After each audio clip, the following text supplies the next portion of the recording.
billion support to Ukraine, Zelensky announced military figures. Hello, the Pioneer viewers. As you know, our agenda is the Russia-Ukraine war. The war continues on the front line in all its reality, and the clashes intensify from time to time. There are important developments in the background of the developments on the front line. One of the most important requirements in the war processes is ally support. The more and stronger the allies of a warring country, the wider the possibilities for that country. International cooperations with allies and friendly countries alleviates the burdens of the war. In addition, the support of allies is very important in the renewal of the economy and depleted resources that deteriorate during the war.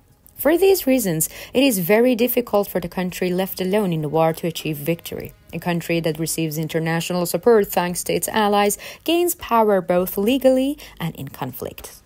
Following Russia's attempt to invade Ukraine, the battlefields witnessed bloody clashes.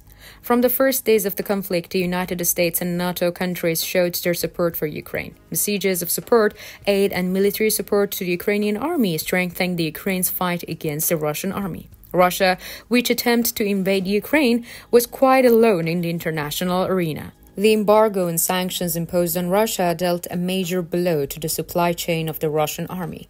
Although the Moscow administration held talks with different countries to find international support, they failed to achieve a major result. Although the search for new alliance countries ahead of the upcoming elections in Russia, this prospect does not look very positive. The Kiev administration, on the other hand, seems quite satisfied with the support. Another support package announced in the past days gave Ukraine a great morale. In a statement made by the Danish authorities, it was stated that Ukraine will receive a large aid package. Now, if you are ready, let's examine the latest developments together. As the Pioneer, we continue to report on Russia-Ukraine war. Don't forget to subscribe to our channel and turn on notifications so that you don't miss our daily map reports and reports on the agenda. I also read all your comments on our videos. Please continue to share your ideas about our content in the comments with us. Let's start if you are ready. The Pioneer reports.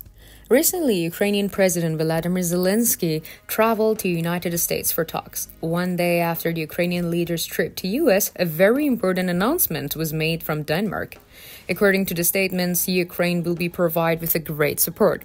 Danish Prime Minister Mette Frederiksen recently announced that the Danish government will give 7.5 billion Danish crowns, equivalent about $1.1 billion to help the Ukrainian army in the ongoing war. The Danish leader's announcement was greeted with great joy by Ukraine. The Danish aid package includes tanks, drones, ammunition, and other military equipments and supplies.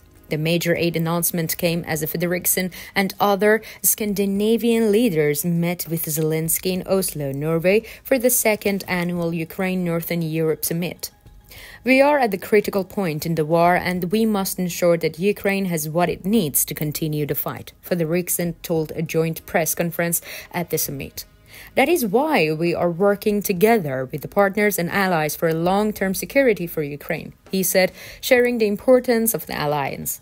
The importance of alliance and the understanding of friendly countries in times of war was emphasized.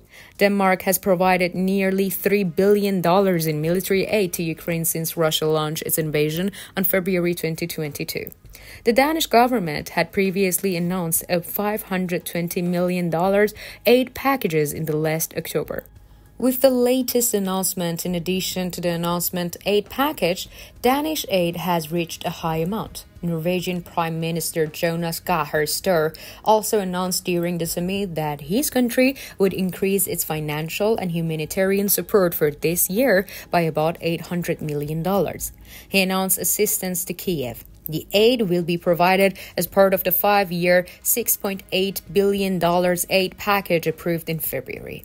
While the aid from the Nordic countries is significant, it pales in the comparison to the $60 billion in new Ukrainian aid prospect as part of the $110 billion funding bill requested by the US President Joe Biden.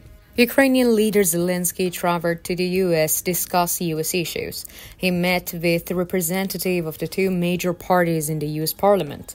The U.S. State Department announced the release of a much smaller $200 million aid package using previously approved funds, noting that support packages to Ukraine could run into problems if Congress does not approve the new fundings.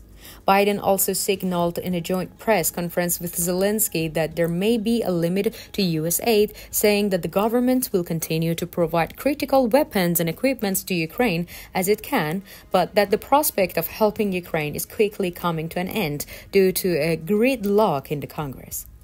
As international talks and policies continue, Zelensky announced the size of the Ukrainian ground forces fighting against Russia. In a social media post, congratulations his country's troops on the Ground Forces Day, the Ukrainian president said that there are about 600,000 soldiers from various branches of military. The social media post published images of Ukrainian soldiers in the various locations.